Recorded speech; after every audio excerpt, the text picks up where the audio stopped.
Use Popsuite's video bubble widget to get more session bookings from your customers. Now let's see how it's done.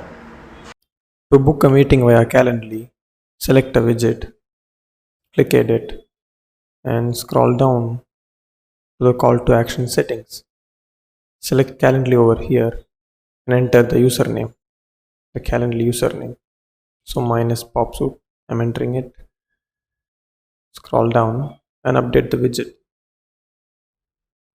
Once the widget has been updated successfully, go to the web page or web URL where the widget is being displayed and refresh it. Now select the widget and click on schedule a meeting.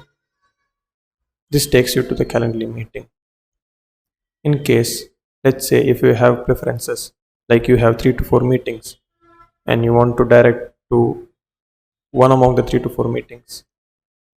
So give the exact name of that meeting. For instance, in Popsuite, I want to attend the demo session. So I'm giving Popsuite/demo session. Scroll down and update the widget.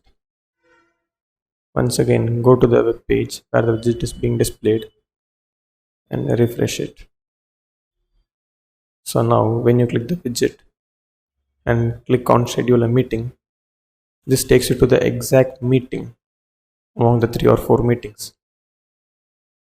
That's it. Thank you.